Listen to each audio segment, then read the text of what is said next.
In this video, we're going to be taking a look at reactive liquidity and exactly what this means and who offers this, so stay tuned and enjoy the video.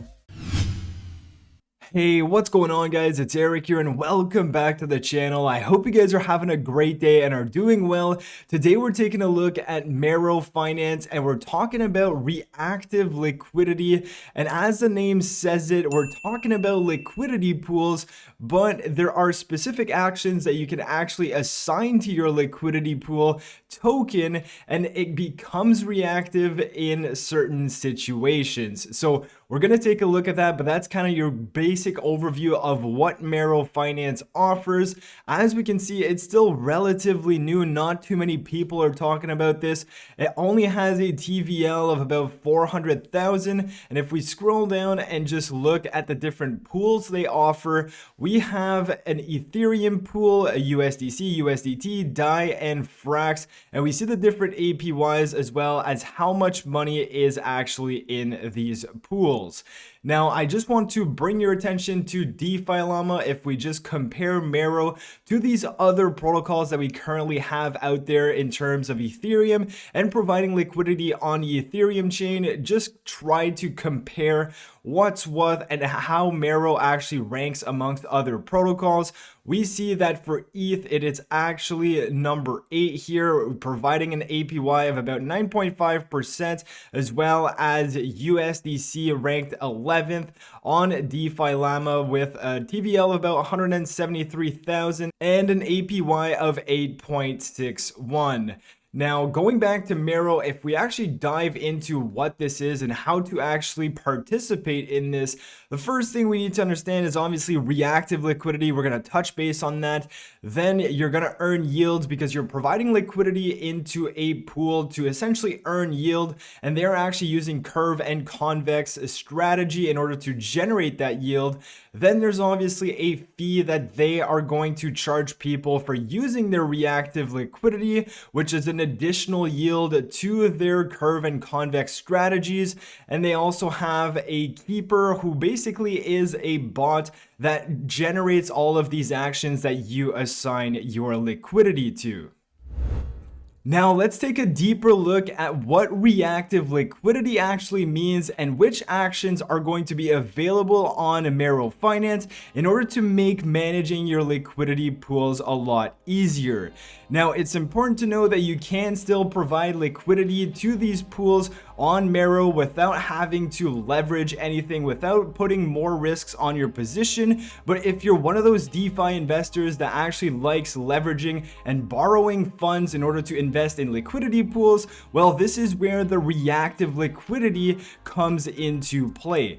Now, the first action they actually offer is collateral top-ups, which basically prevents your position from being liquidated, because if you're providing liquidity on borrowed funds and then the market turns against you and you don't have enough money or liquid capital to put in to hedge your position, well, you're unfortunately going to get liquidated. But with the collateral top-ups, it actually allows automatically for this position to be topped up, avoiding the risk of liquidation. Now, of course, there are fees associated to this, and this is also user personalized, so you can go ahead and select the specific parameters that you want. Of course, I would not suggest trading on leverage if you don't know how it works. Definitely do your own research, but this is a very cool action that's offered by Mero, because if we go back and we talk about, let's say, Wonderland Money, when that was launched and people were borrowing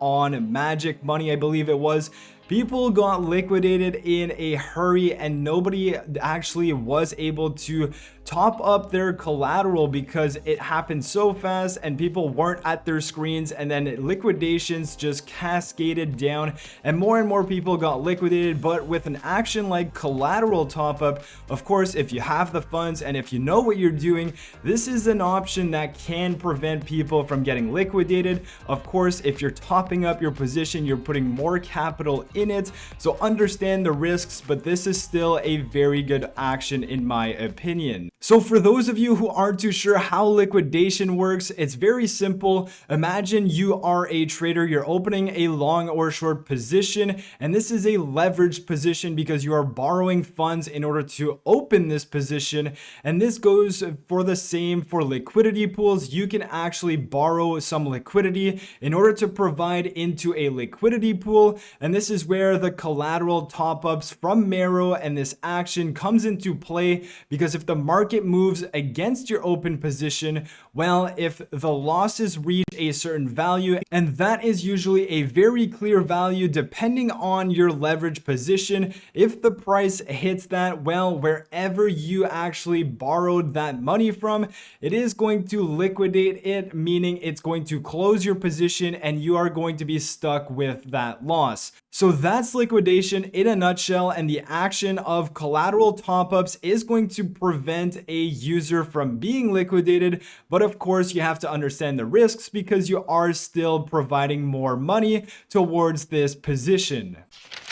Now, if we talk about future actions that are going to be coming to Mero, we can take a look at Uniswap v3 LP management.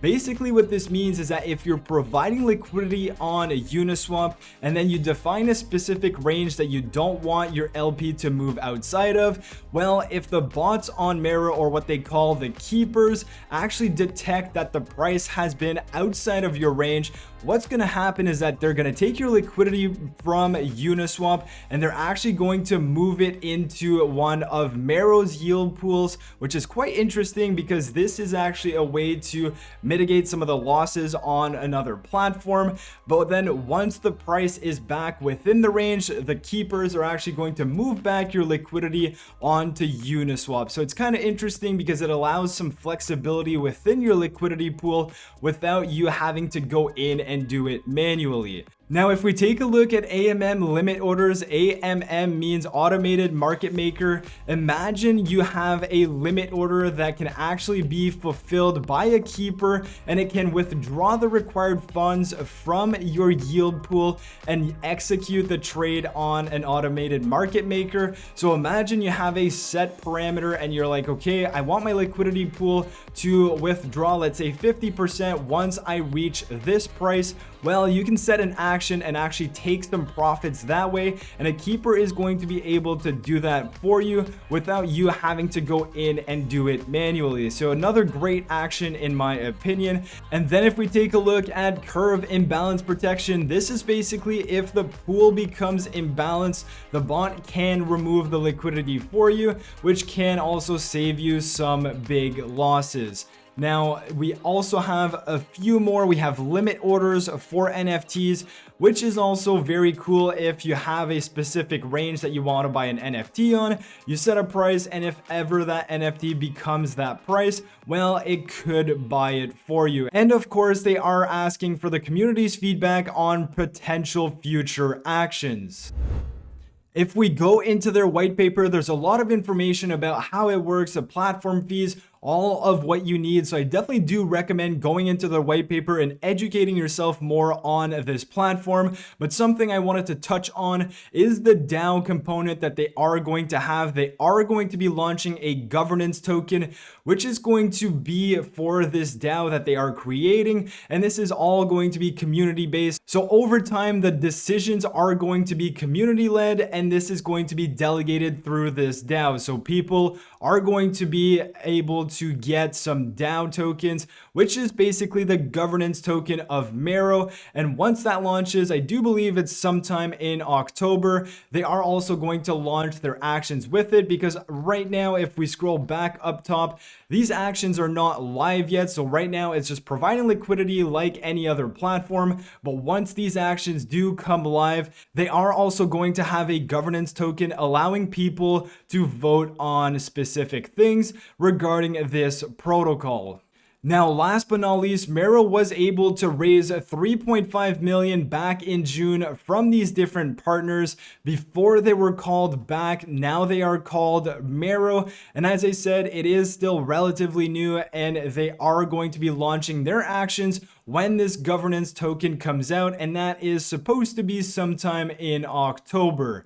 Now, if you want to get involved in this protocol, you can definitely just go onto Mero, connect your wallet, and then come down here depending on which pool you want to provide liquidity to. Let's say we wanted to deposit on some ETH. You go on to deposit. It's super simple. Depending on the amount you want to deposit, you click the amount, and as you can see here, they are telling you the TVL, the APY, the different strategy it's using. So as we have said, it's using curve and convex. There is a withdrawal fee, but it becomes zero after 7 days. And of course, if you're providing liquidity, I would think you are holding it for more than 7 days. Now, of course, this is not financial advice. I'm just trying to educate you guys on this platform, and it could very well save some money and some time to people who are leveraging their liquidity and that want a quick and easy way to make sure that they don't get liquidated with these actions that are offered by Mero.